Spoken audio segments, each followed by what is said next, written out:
আজকের গল্প কবরস্থানের কণ্ঠস্বর।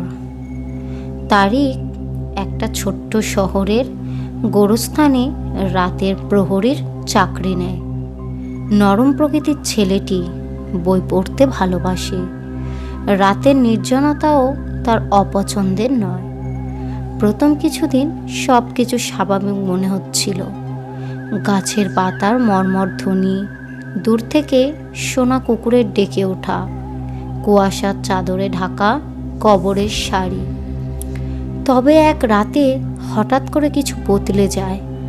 চাঁদের আলোয় ভেজা গোরস্থানে যে শোনে হালকা এক কান্নার শব্দ।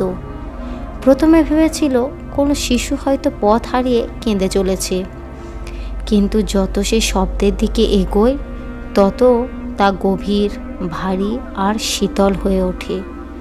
শব্দটা যেন মাটির নিচ থেকে আসছে।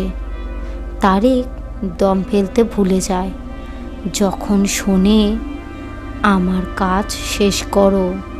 গভীর করুণ এক কণ্ঠ, যেন শত বছর ধরে জমে থাকা অভিমান।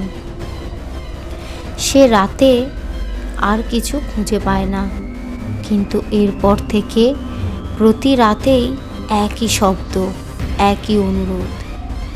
গোরস্থানের এক নির্দিষ্ট কবরের সামনে দাঁড়ালে আওয়াজটা যেন জোরে শোনা যায়। কৌতূহলে পড়ে তারিক শহরের পুরনো রেকর্ড ঘেঁটে বের করে। ওই কবর এক বৃদ্ধা, মীরা দাসী, যিনি ছিলেন এক বিধবা। শহরে ধনী পরিবারে কাজ করতেন। অভিযোগ ছিল তিনি এক শিশুর মৃত্যুর জন্য দায়ী। কেউ বলেছিল অভিশাপ ছিল, কেউ বলেছিল দুর্ঘটনা। শেষে তাকে চুপচাপ কবর দেওয়া হয়, কোনো সৎকার ছাড়াই। তারিক সেই কবরের সামনে দাঁড়িয়ে বলে, তুমি কি চাও? কণ্ঠস্বর ধীরে ধীরে পরিষ্কার হয়, আমার নাম ফেরাও, সত্যি বলো সবার সামনে। তারিক এরপর যা করে তা শহরের ইতিহাসে প্রথম।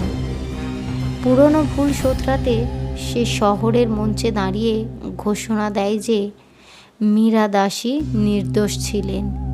সে যা করেছে সব জানায়। এক শিশুর মৃত্যু ঢেকে রাখতে সমাজ তাকে বলির পাঁঠা করেছিল। পরদিন ভোরে গোরস্থানের সেই কবরের চারপাশে অদ্ভুত শান্তি নেমে আসে। আর কখনো সে কণ্ঠস্বর আর শোনা যায় না। তারিক জানে কিছু আত্মা কেবল একটু ন্যায় চায়, কেবল কেউ শোনার লোক চায়। গল্পটি কেমন লাগলো কমেন্ট করবেন এবং একটা লাইক করবেন। আরও নতুন নতুন এইরকমই ভূতের গল্প শুনতে চ্যানেলটিকে সাবস্ক্রাইব করবেন।